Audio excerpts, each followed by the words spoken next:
is a testimony, a loud testimony to this ideology. Before joining UWE Bristol as Pro-Vice Chancellor, Paul had worked at the University of Wolverhampton, where he progressed to become the Dean of the School of Engineering and Built Environment, and led a regeneration drive aimed at improving business practices of more than 3,000 engineering companies in northern Birmingham. He has since joined University of UWE Bristol, being instrumental in developing the Bristol Robotics Laboratory as the largest in the United Kingdom, and the establishment of the Southwest Health Technology Hub attests to his academic leadership abilities to cross subject boundaries. Paul OLOMOLAIYE is a fellow of the Royal Society of Arts and Manufacturing, a member of the Chartered Institute of Building. He is committed to every cause he takes up. He is a gifted, creative thinker and strategic policy developer with a passion for futuristic vision and excellence, and is renowned among his colleagues and team members as an inspirational leader. The Vice Chancellor, the chairman of this occasion, other professors here in attendance, great first students, distinguished ladies and gentlemen, I present to you today a proud product of this university who graduated from this university years ago to do his keynote speaking. Professor Paul OLOMOLAIYE. Thank you.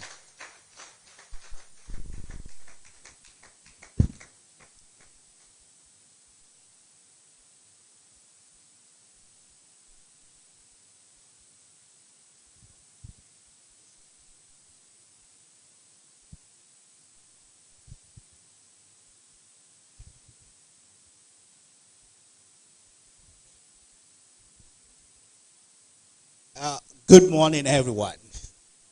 First, I want to say that all protocols duly observed. But even despite that, I must acknowledge my professors here.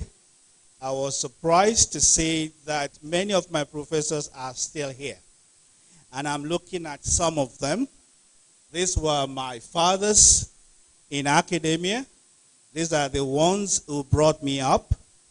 And it will be stupid of me not to acknowledge the work which they did. The work which they did, I want to say, this is Professor Ajayi. I can say Professor Amole is still as handsome as he used to be.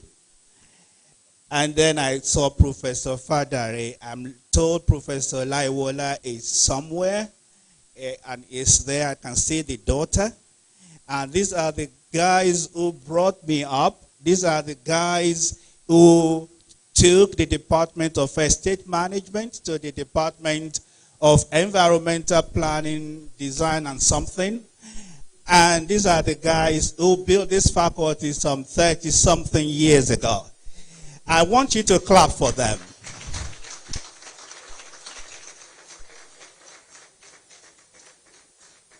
When I look at them, they're looking very satisfied indeed. Because a department that was 40 students or so at most is now, I'm told, more than a faculty of 2,000 students. Developing leaders all across the world, from South Africa to everywhere we can think about. And I think they've done very well. I want to say thank you very much, sirs. Thank you, thank you, thank you, thank you. I'm very, very grateful. Thank you. I can speak about many topics, but I think it's better for me to set things in context. First, for me to connect myself to yourself, and then after that, to be able to speak about a global context. A context that is within which the built environment dynamic changes is happening. And I want us to just quietly look at that. I've been given 30 minutes or 45 minutes to do that, and I will not spend more than that. I hope you can ask me some questions at the end if it's a bit beneficial to you. The first slide there said, guilty as charged. I don't know whether it's clear. I graduated from this prestigious university some 38 years ago. That was 1981. Please, I started university when I was only 4 years old, so I'm still a young man.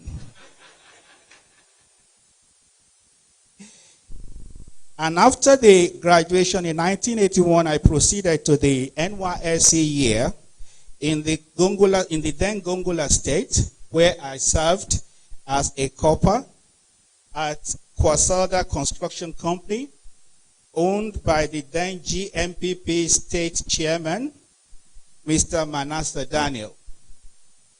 We were building classrooms and hostels for government schools, for the state government. But then my boss had a running political disagreement with the governor of the state, and our money for work done for the classrooms and hostels was not paid. And tried as we may, we had to bribe right from the clerks to the state accountant general to get our checks released. I'm sure if I didn't teach you how to bribe. Okay, but I had to begin to see how can I get my checks released almost 3-4 months after graduation. That was a tough environment. We were heading towards bankruptcy. If not for my boss's other businesses, including distributing fuel from the MPC depot in Maiduguri, and cement distribution from the Ashaka cement factory in Gombe or Bauchi State, I don't know where it is. My boss quickly read the signs, and he decamped from the GMPP to the NPN. He had to go to Lagos in those days to declare for the NPN, and it was on the way to driving him to the airport at top speed, under police protection, in one of our cars, and I was the driver, that it occurred to me that I had actually become a political thug in all but name. That was true. I graduated 3, 4, 6 months. I've almost transformed into a political thug.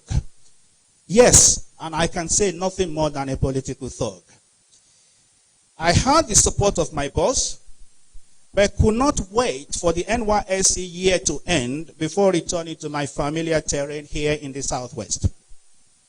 Unfortunately, all of my NYSC saving was taken from me at gunpoint in a taxi in Jos Township, but I'm glad that I escaped with my life for the first time. I've escaped with my life several times in other escapades. I was one of the best students in building technology on the building technology degree program, and Professor Wahab invited Stephen Ogunlano and myself back as graduate assistants and registered us on the MSc Construction Management program. Professor Eko, who is unfortunately not being able to be here this morning, was a year ahead of us, and Tunde Lashabi and Delani Dada were our classmates. I was on the program for some 2 years, and thereafter got admission for a PhD at Loughborough. I was part-sponsored by this great institution for the PhD, and was expected to come back to contribute my quota to national development. But I haven't come back to this campus until just 2 days ago. So I've now been here for 34 years. The credit for that goes to the current dean, Professor Babalola, who came to my office and said, "Please, Paul, what have we done against you that you have disconnected from your university?" But it was actually my guilt for not returning that kept me off for so long. I've been working with other universities across Nigeria, across African landscape, but I've not been able to cross that guilt threshold. And I told the Vice Chancellor yesterday when we visited him that this is what kept me off. And he said, you are forgiven. And you should not have thought that way. The bursar was in the room, and I'm sure the university bursar must have gone to check whether I paid the money back. But I think I feel forgiven. And I'm sure that you've all forgiven me. Is that okay? Thank you very much. That is why that is guilty as charged. Okay? Now let me go. I was going to speak. I can speak about everything, but I'll say, let me say, what have you learned about the university, UK university system? So what have you learned? You've been there for such a long time. You've grown from being a graduate assistant to being a pro-vice chancellor and running university in the UK.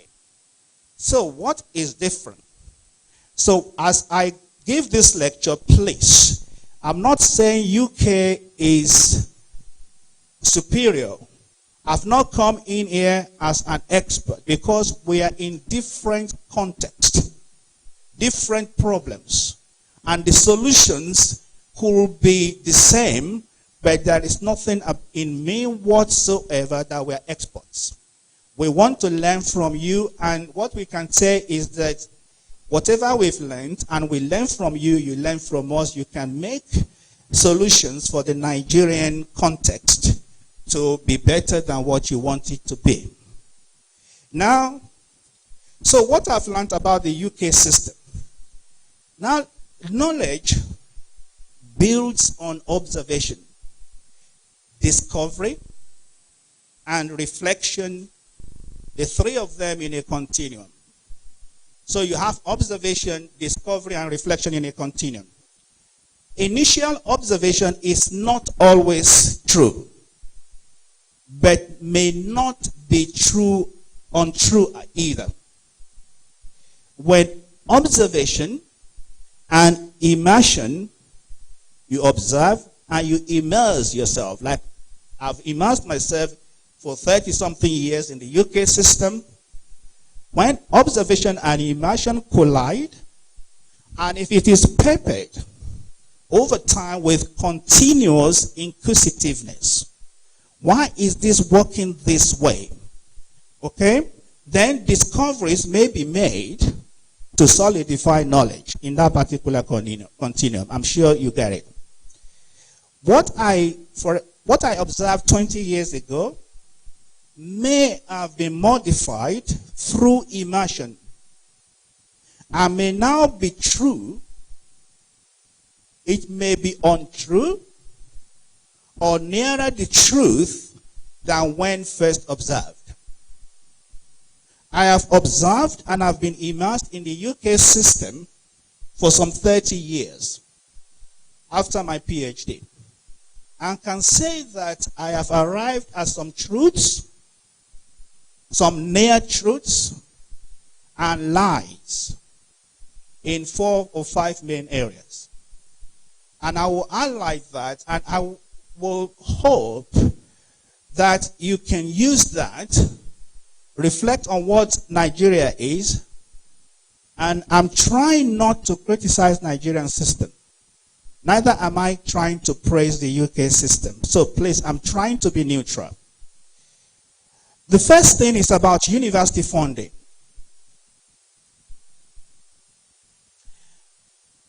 What I've observed in the UK is that universities are funded from one source,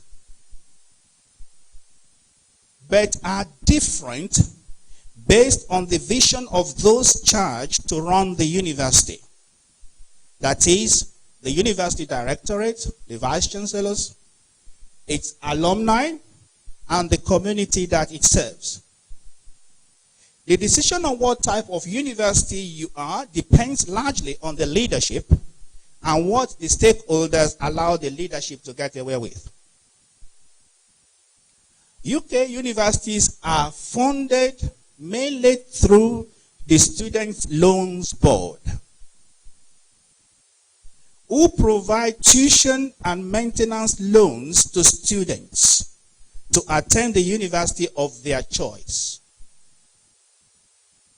The Higher Education Funding Council for England used to operate an arduous system of funding university directly, as currently done by the Nigerian Universities Commission, in which every fund comes from the NUC. Subjects were in different fee bandings. So if it is medicine, is classified in fee band A, engineering is in fee band B, architecture fee band C, economics band D, and so on. Each university was paid by the proportion of students that they have in different categories. So if you have more engineering students, you have more students, more money than somebody with economics students. This funding model underpins the country's industrial base, or reflects the country's industrial base and manpower planning, and worked for as long as there was enough funds from the exchequer. Soon, there was not sufficient fund because of economic challenges, coupled with government's desire, the Labour government desire, to have higher education for 50% of 18-year-olds. So if you have 18-year-olds, 50% coming into the system, then you haven't got sufficient funds to actually fund them at the same quality level. When I came to this university, we were very privileged few. Okay? And for the young ones amongst you, I think I was eating 50 kobo a day. Nigeria could afford that, but with population growth, you can't. All right? So the same thing happened in the UK, and the universities in UK quickly discovered that they needed to look for funds elsewhere. And what they did was to go overseas. And they practically commodify higher education. That is, higher education became a commodity that you can sell into the global space. And that was to look for funds. And globalizing UKHE as a business was a rational answer.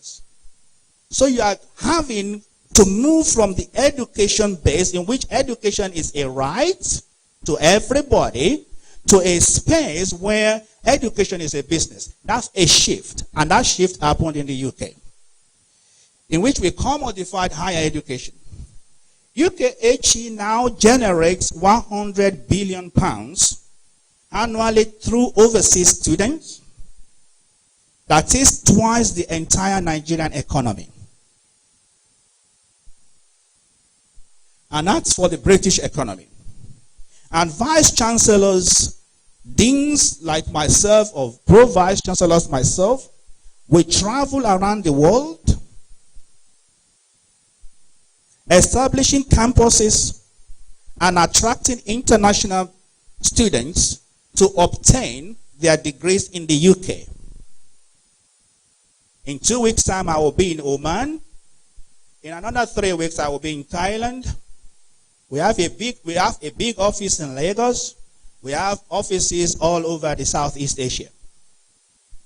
And we are not doing that because we are missionaries or because we love you. We are doing business. Okay? And we are establishing campuses and attracting international students to obtain their degrees in the UK and further extend the global influence of UK PLC. This has been good for the UK, and Nigeria supplies a great number of these students. Why are you saying Because Nigeria supplies a great deal of international students also to Benin Republic and also to Ghana.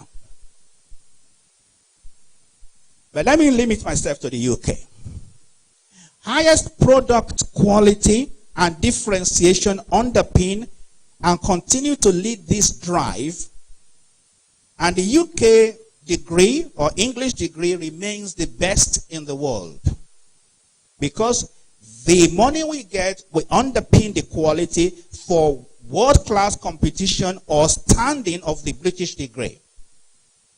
I will tell you more about product differentiation later in this lecture, but must emphasize world-class quality as the underpin for competitive advantage in the global university HE market.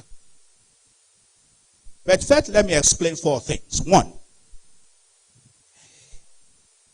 apart from one privately owned University of Buckingham, all other universities in the UK are publicly funded via the Students' Loans Board.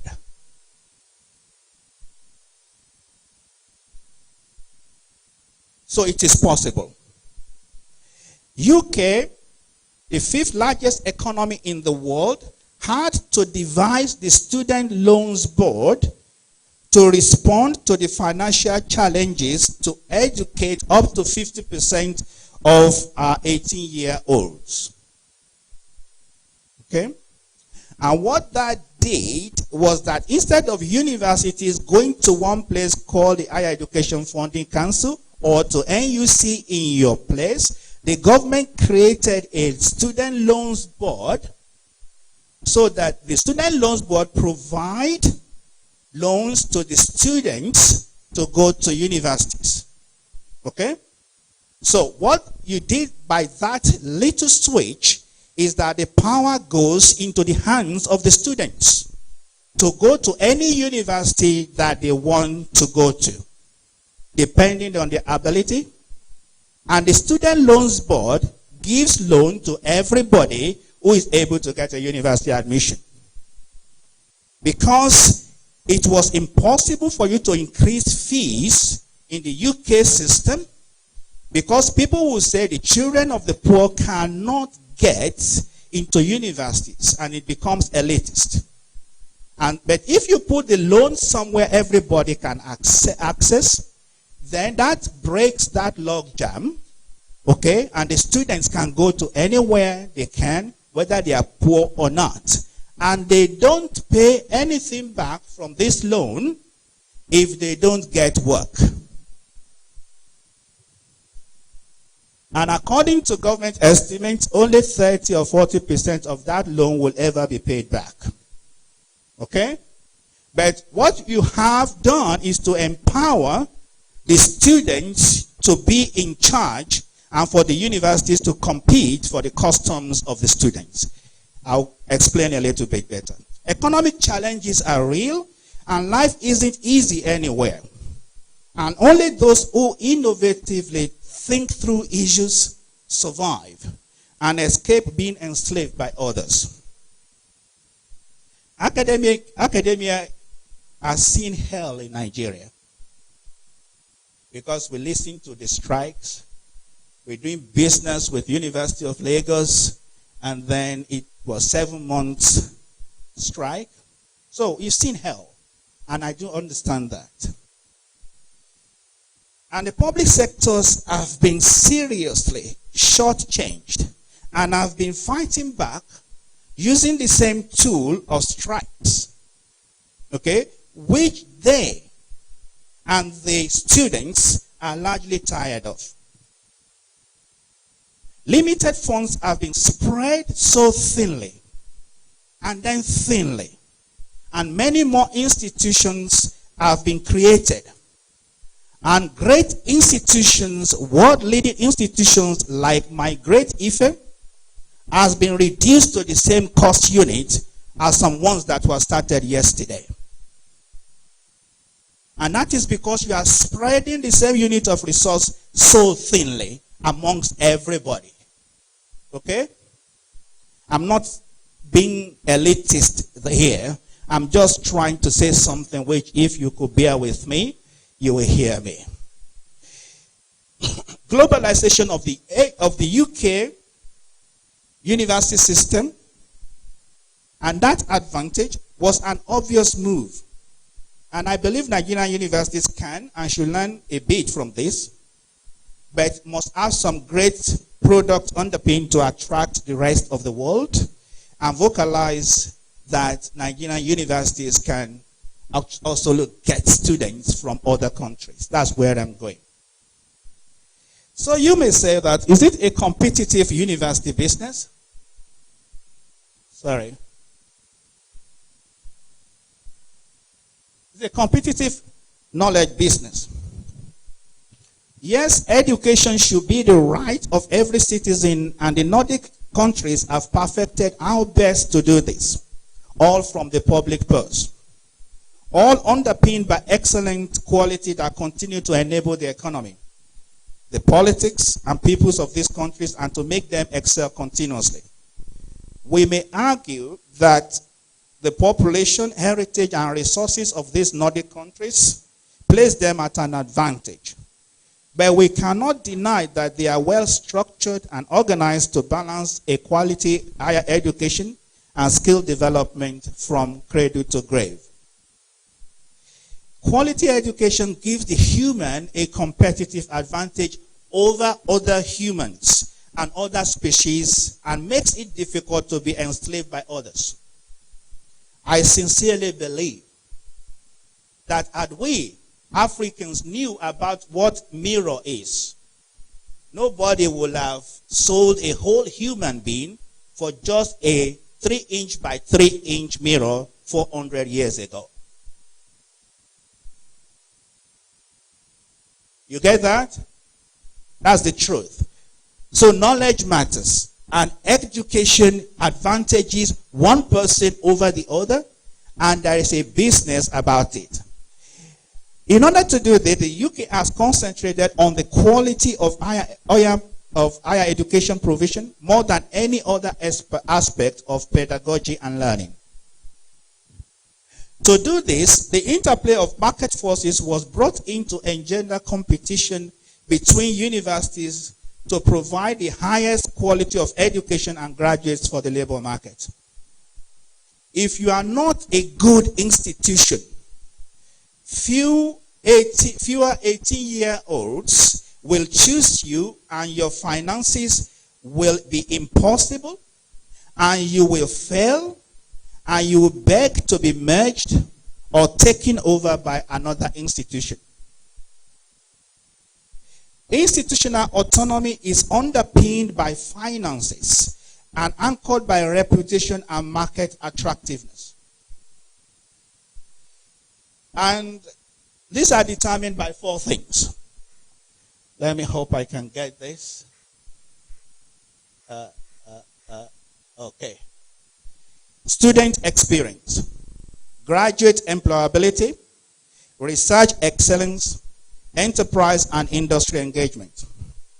The competition between universities is for students who come with £9,250 tucked between their fingers, without which institutions cannot survive. There is no cap on the number of students that an institution can admit to any course, but students and their parents are guided by the quality metrics that will make them choose or run away from a particular institution. This ensures competition between universities for excellence and relevance to the main stakeholders, which is students, for the overall benefit of UK PLC. Why will you go to a university with a very poor graduate employability? Why? There's no need. The Office for Students regulates aspects of student experience, and they have the Teaching Excellence Framework. And the Teaching Excellence Framework grades each university as gold, silver, or bronze in teaching. Do they teach well? And then part of the gold is that graduate employability is core to TEF, and producing unemployable graduates disadvantages an institution in the marketplace. Coupled with this is the research excellence framework. You can see an example of maybe a league table there, which goes from one institution to the other. You expand it, you see it. In which the students are able to grade you. Am I satisfied with the course? Am I satisfied with teaching? Am I satisfied with teachers' feedback? Am I satisfied with student to staff ratio? How much do they spend on students? This is graded and it informs the student choice. And students will run away where there are bad records. Okay? Coupled with this is what we call the research excellence framework. And is a quality metric for knowledge creation end of the HE business. UK research funds, UK funds research wherever there is good research. Okay, and they are not just simply allocated research funds, but it's given to those who are doing something with it. So maybe we can have another like this. So you see the research income, which is 7.9 billion pounds to UK universities from the government. And that is distributed in those different things. And that is challenged and informed by what we call the research excellence framework. Now, we are busy at this time.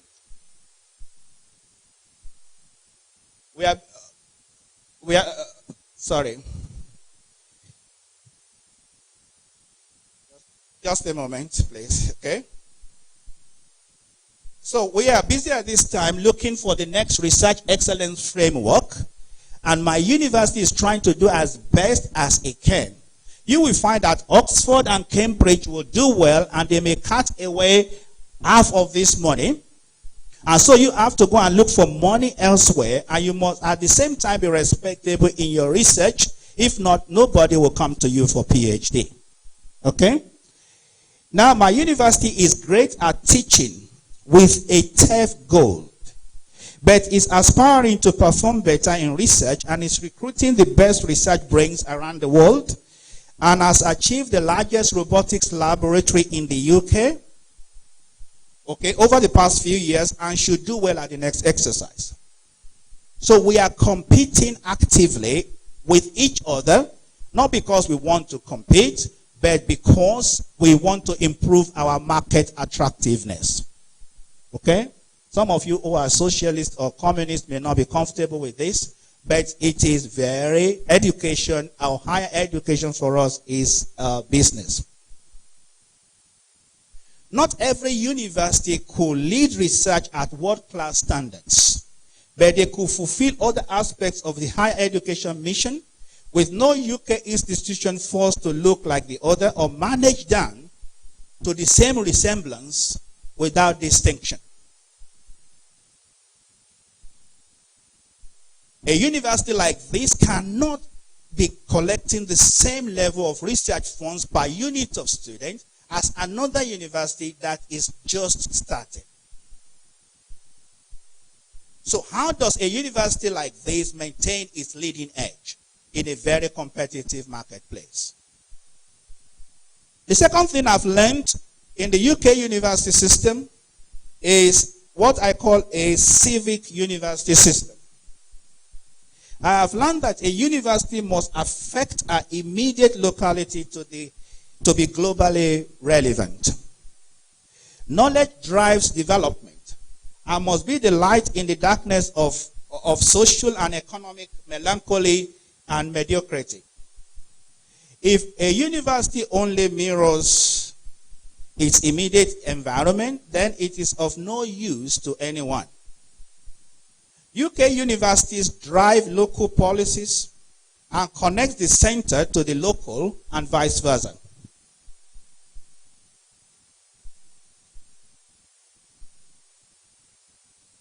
Like that. There was once a time when the British car industry collapsed in and around the city of Birmingham in the West Midlands region of the UK. The government knew that the effect of this on the local economy and workforce will be devastating, and quickly formed what is called the Rover Task Force, including all the universities in the region, to find a solution to the impending unemployment of car workers. The government's task to the universities in the region was to know what should be done to existing factories to convert them to other uses and other supply chains. The universities of Birmingham, Warwick, and Wolverhampton were at the arrowhead of this task force. That is, the government is challenging the universities in that region to solve the problem. They are not going to some politicians and giving them some special projects to do. No. It's the universities that has the knowledge that is leading that regional drive. Okay? And funds were channeled through these universities to enable companies to re-engineer their processes, re-engineer their products, and start competing through other supply chains. Being the Dean of Engineering and the Built Environment at Wolverhampton then, I had to anchor my university to more than 300 engineering companies who were supplying to the car manufacturing companies to redesign their processes, to create common prototyping laboratories that are accessible to small and medium enterprises in particular, and deliver project outcomes as required by the government and the European Regional Development Fund. This is reflected in the positioning of UK universities under the Department of Business, Energy, and Industrial Strategy. The UK university system is not under the Ministry of Education. Hello? We're under the Department for Business, Energy, and Industrial Strategy, with a Minister of State for Universities.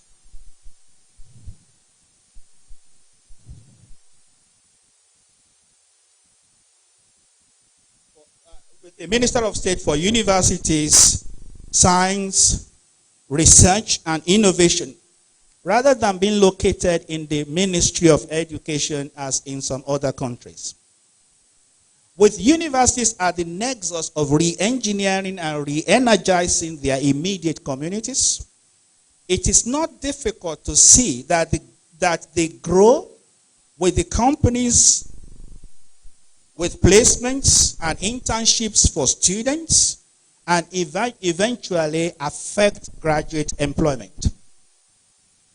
Academia is irrelevant if it does not underpin local businesses for global competitiveness. I once asked at a public lecture sponsored by the First Bank at the University of Lagos, the Lagos Annual Economics Lecture, some 3 or 4 years ago, how many companies 5 kilometers round, thank you, 20 minutes more, how many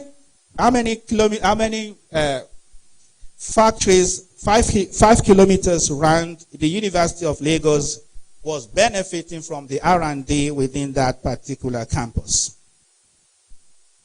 I will not tell you the answer. If local businesses in Bristol are not doing well, then no jobs for our graduates. And we go down the table, the league table, and our region empties to other regions, or they start flying away to Australia and to Boston. So our youths will fly away, just like you are seeing in Nigeria, in which our youths are flying away after being educated to degree level to other areas. I'm not putting the blame of that only on universities, but I'm saying we are conscious of it because we are tired and we have to ensure that there is job created in our region. So very civic universities in my own, that's what we are running. I once checked the league table of WAEC results amongst Nigerian states, only to discover that Osun State isn't doing great. But rightly or wrongly, I asked, what are the universities and HE institutions in the state doing to shine some light into this darkness? I know this may be very political, and I don't mind. I will run away. Over 3,000 students from my university every week read books to pupils in schools, primary schools, secondary schools across Bristol every week. That is, I'm telling you, 3,000, 10% of our students are in schools, peering with teachers as part of the drive to ensure that our students and pupils do well. Okay? Now, I don't know how connected our students here. I'm not talking about people learning to be education teachers. I'm talking of people in engineering going to schools to write mathematics with the students to teach them in class, free of charge. A simple thing is that we encourage them that you go and do this so that when you get to a job interview, you have first class with another graduate with another university. But you can say, I have been to schools, I have been with children, I can do this, there's something value adding and extra about you. That's the way we run a very civic university. The third thing I've learned in the UK, I'm giving a report of myself. I was told I have 20 minutes more, and I will beat that. You may all have been wondering about the relevance of what I've been saying to the built environment per se. I'm trying to go into the globe, into a bigger environment before we close down as the conference progresses. I'm of the firm belief that you really cannot separate a subject in a university from others. And that the larger university pedagogic and research environment or culture determines the success of each subject in that university. I believe so. And I believe that there cannot be a successful built environment industry within the Nigerian space unless the Nigerian economy is doing well. That's simple. You look at the global, you narrow down. I gently and with all respect ask, why we all have Doctor of Philosophy, PhD or DPhil, as the ultimate academic qualification? This is because all knowledge was philosophy until less than 200 years ago, when we started dividing it into various branches of chemistry, physics, mathematics, history, planning, and so on. Knowledge is essentially one. And we are in the knowledge acquisition and distribution business. I came to the University of Ife in 1977 to study BSc Estate Management, and on resumption learned that the department was becoming EDM, to train architects, planners, estate managers, builders, and quantity surveyors. Don't forget, I was admitted to read only estate management. Within the first semester, the Italian from the University of Trieste, they took us to the arts building, to the arts faculty. I'm glad it is now part of EDM. They took us there to draw a life-size female model in front of me. Of course, my unregenerated soul could not draw a single line. Looking at a naked lady, meaning art and architecture was not for me. I can't draw nothing. But it was for Mama Talks, we call Tokumbo Dubanjo, Akintoye Oluwatudimu, Daramola, Arayela, I think you still remember some of them, and many others. I ended up in building technology as my favorite, and I did well with it. which confirm really that I have the ability to do any subject or any knowledge that I want to seek within the University of Ife space. That's the truth. I do not know how many academic departments or faculties at Ife, but generally in the UK, I've been taught to work and think beyond departmental boundaries and constantly work to fuse different strands of knowledge together to advance humanity. I can fuse computer science to engineering, to architecture, to language, to ethics, to philosophy, so long I can secure funding to do my research. In fact, it is now very difficult, if not impossible, to secure funds for non-boundary crossing research. Knowledge advances is neutralizing boundaries. And I want to say that very carefully. Please, I'm not criticizing your structure or anything. But you cannot get research funds that is meaningful, that runs into millions, if you don't cross your subject boundaries. Knowledge is one. The divisions are artificial. And I will encourage us to do that as we continue this relationship. Our drones from engineering are delivering into retail businesses like Amazon, spraying insecticides in agri-businesses, taking photographs for Nollywood, and working in battlefields all at the same time. Okay? We have reflected this boundary thinking, cross-boundary thinking, in the structure of our university to keep us lean and agile, to take opportunities to remain in business. So if you come to my university, we only have 4 faculties, and we bring subjects together deliberately. We put research grants to encourage people to cross boundaries so that they can get other grants that are very boundary-breaking knowledge seeking. To remain in business also. The last thing I want to say is my student are my all. And it's good to have my fathers here today. Before concluding this lecture, let us ask ourselves what we are really trying to achieve for humanity. Why are we acquiring and distributing knowledge in a continuum that will either be better or worse off by our existence? Sometimes I ask, will humanity be better off by my existence? By being a professor of construction engineering and management? Am I actually making a difference? Yes, we get paid a salary for doing what we do.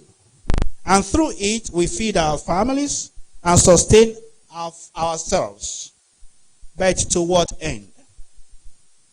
A mother once attended one of our open days to ask about our university for an 18-year-old who was with her. It was when she was asking our questions that it occurred to me that what the mother was doing was to ask me to help develop our daughter into a responsible and independent adult that will be able to have a better life than her, maybe for the next 60 years. I wasn't just getting students. No. I was receiving this student from the mom who want this student to have a better life than her. The subject was irrelevant. The certificate was not the issue, but an empowering knowledge, expertise, and confidence to transit life comfortably was what she wanted for her daughter.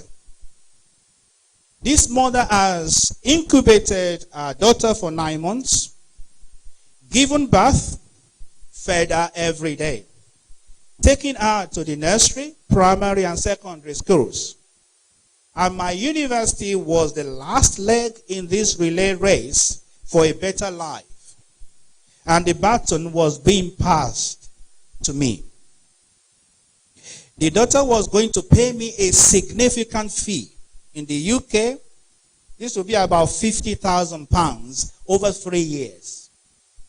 And this daughter was going to take this as a loan from the National Students Loans Board, and she's going to be paying back this loan for the next 20 years.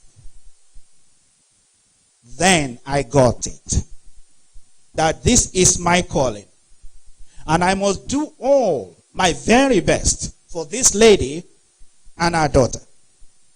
I must be best equipped with the best pedagogy to ensure learning. My research must be world class. I must engage industry.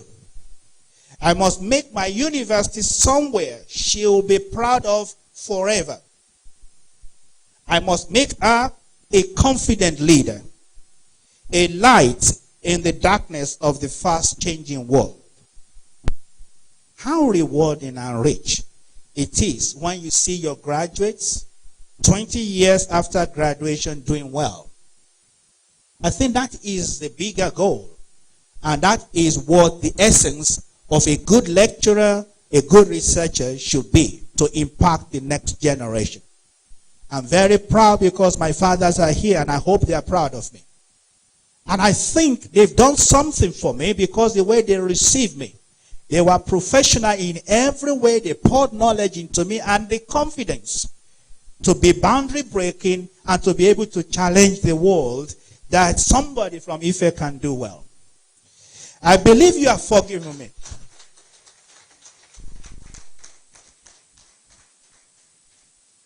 I believe you have forgiven me, and hopefully convinced that Paul has shared some observations that can be modified. I'm careful about what I've said, not to get into the political space and challenge the Nigerian university system. The UK has adopted a very market student-led approach to university education. It is funded from one source, the Student Loans Board, that empowers the students and competitive, bring competition between university, and is differentiated. And aimed at transforming localities and empowering regions to be attractive to investors and increase global influence. The UK is constantly reviewing how best to deliver a world-beating university system. We currently have the Auger review that is reviewing that, and those of us in the university leadership feels the pressure daily with the government breathing down our necks. I'm proud of my great Ife. Your impact in medical field is outstanding. Your EDM is leading African built environment renaissance. Your computer science has gained the African Center of Excellence in Software Engineering.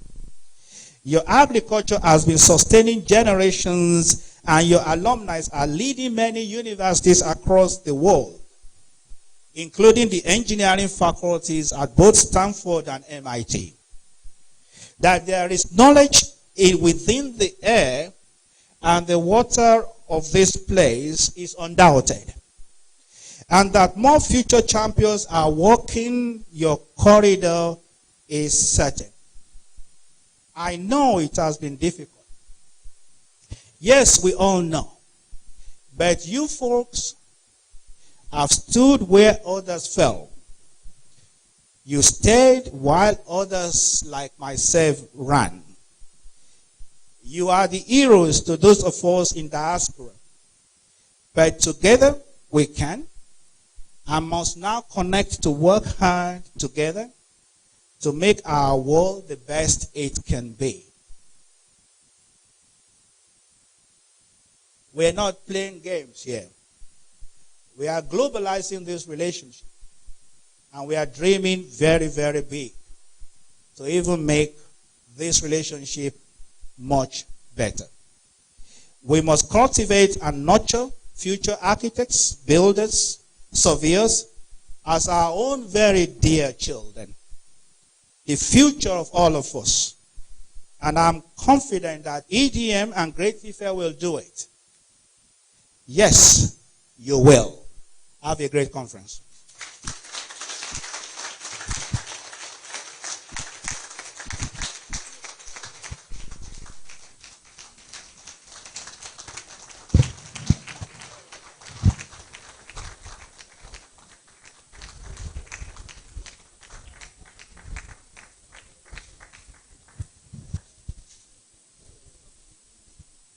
Once again, a round of applause for our keynote speaker.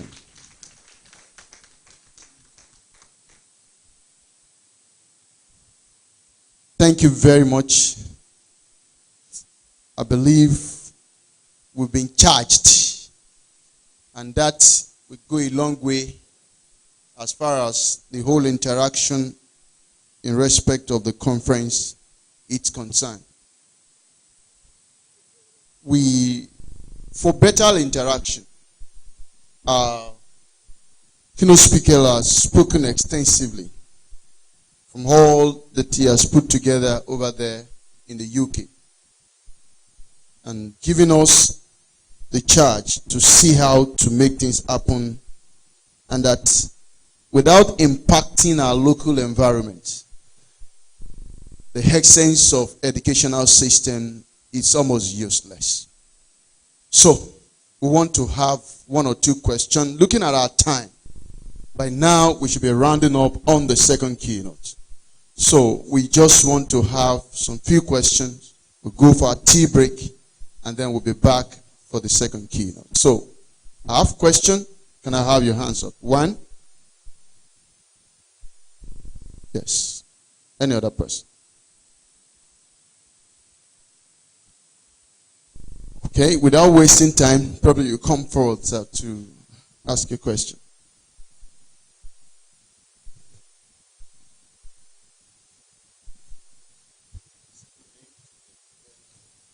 My name is Wale Ajilowo.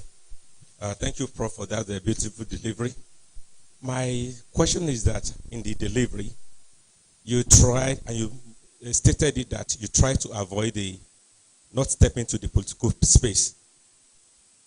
And looking at the model of having student loan and some other things that were mentioned, my question is it really possible to have this by avoiding political space, especially in this environment?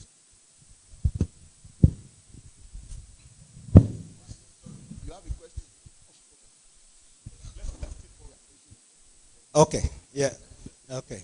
Now, can I answer this? Sorry about that. I would have expected we have all the questions together and then you just respond. So, for the last time, you have question. Can we see your hand up? Because I could only see one then. So, I mean, after this, that's the hand. All right. Thank you very much. You can go ahead, ma'am. Thank you. Thank you, Professor OLOMOLAIYE. And I think he spoke very aptly to the difference in context. We live in two different worlds.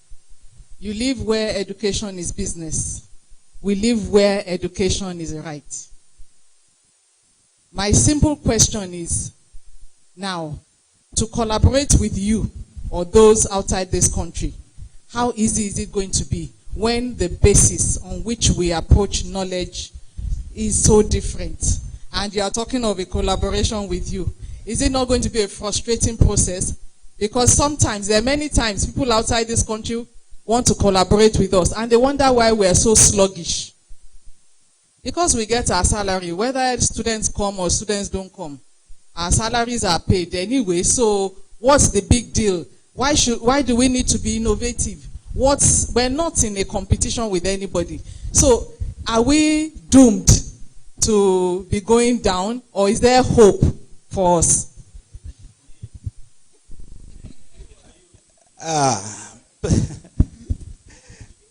I've tried as much as I can to avoid a political space, okay? But I do understand, and I think when I started, I said, look, we used to have, the UK used to have the same problem, okay? And the problem was that education was a right, okay? But that right then meant the university sector was for the privileged few. And when it was small, the state could afford it in the UK. When it was small in Nigeria, they could give us Sunday lunch, 3-course meal for 20 kobo. You understand? When the Labour government in the UK came, they had a target to say, for the many, not the few. That is, up to 50% can go to university if they qualify. Okay? Now, you cannot have that huge population on the same restricted income. Okay? The same thing happened in Nigeria. As the population started growing, more people wanted to go to university. Okay? The reaction of the two countries was totally different. One country went and said, wow, British degree are good. Others may want it. So we sell it. Okay? So we go to international students, we go to China, we go everywhere, and all you deans, all of you out, go and get us students. So we go around the world and look for students, and we are able to balance our books that way. Okay? The Nigerian system says, oh, there is no money. And I'm not talking whether it was stolen or anything. There is no money. All right? So, we're going to distribute this small that we have to universities like this. And this project, this building that I'm in, was conceived 30-something years ago. There was Inology builder here, building the foundation. Was neglected for the next 30 years. Okay? And the country was creating more universities to accommodate on the same unit cost. It is impossible. Okay? So you have to break the logjam. The UK went and then said, okay, fine. In order to distribute this cake, I'm going to create a national loans board. Okay? And everybody can go there. All right? Now back to your question. How do you build a partnership like this? Okay? I can tell you we have win-win partnership, and that is what we are doing. It will be good for IFE, it will be good for us, okay, financially. Today, I think the guy says they are going to break even. That's good enough for us. For the University of Ibadan, we have been running a master's in construction management with them. They do half at UI, they do half in the UK. We've been doing that for the last 6-7 years. It's a win-win thing. We've been playing in Malaysia, in Singapore for many years. It's a win-win thing. University of Nottingham has a campus in China. It's a win-win thing. So it is possible. But part of what I'm trying to say is that we got to rethink the Nigerian university funding system. You cannot increase fees because it is politically impossible. Just like it was in the UK. Okay? But if you can create a student loans board, okay, and then you may be able to do it. I'm not saying ours is the perfect thing or anything, but that may be a way to do it. Okay? I hope I answered the question. Your question, sir.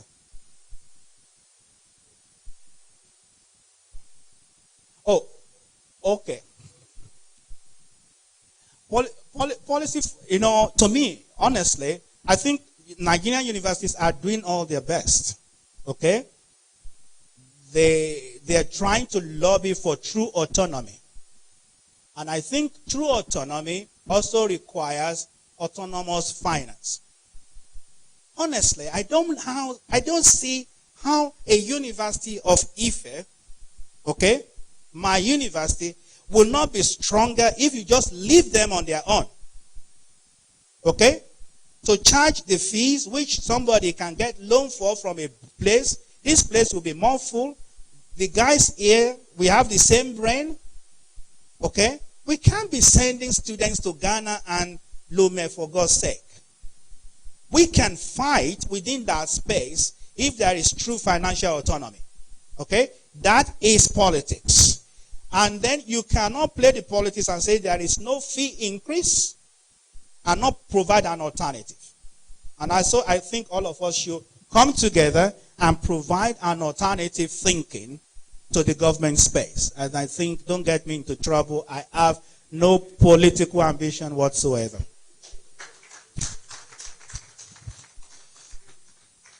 Thank you so very much. I do hope that as we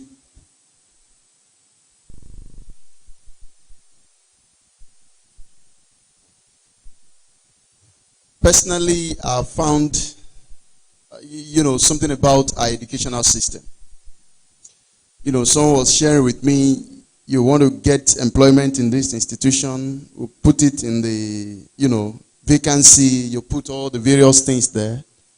But to be a governor, to be a president, you know what is required to be that. So it's a serious system that needs to be balanced. That those that are in the authority to make the policy that will affect the education, they don't seem to have all that it takes that you have as far as education is concerned. I do hope as we go on in this conference, we'll find answer to some of all this. Going by our program, we'll be going straight away for the tea break, and it's just for a period of 20 minutes. We want to employ us that, I do hope it happens in other professional bodies. When we go for conferences, we allow our senior colleagues to go forth, they take theirs, and thereafter the rest of us will join them. So, leaving this all, if you have collected your bag, you can look into it. You have your ticket there that you need to come up with. Leaving this all, just keep moving down, to your right. You'll find the dining room by your right as you move on. So, but we will encourage as many of our senior colleagues who want to participate in that to lead us while the rest follow. Thank you very much. Meanwhile, while that is going on, knowing fully well it's something probably you can be mobile with, there is from a video that will be going on here, we can come around and make do with our break. All right, hold on please. I brought this video especially for the students. If you can take 2 minutes to watch it. It's about a Nigerian student, Silas Adekunle, who one or two of you might have heard of. And he graduated 4 years ago. While he was studying, he was in primary schools encouraging people around Bristol. He's from Lagos. He has developed the first robotic game in this world, and his product is now in Apple. On Apple Store, you can check him up with millions of pounds of investment in his company by the Japanese, and within 4 years, he's already employing 40 other people in Bristol. Now, it may be good for you to listen to him as students, and I think it captures what we are trying to do in our university. I'm not advertising him. He doesn't need it. Okay? But to see if our students here can begin to think cross-boundary, an enterprise way, and begin to do new things. So if you have time, please watch it. Thank you. Thank you very much. We can please proceed. We look forward to commence the second keynote speak in the next 20 minutes. Thank you very much.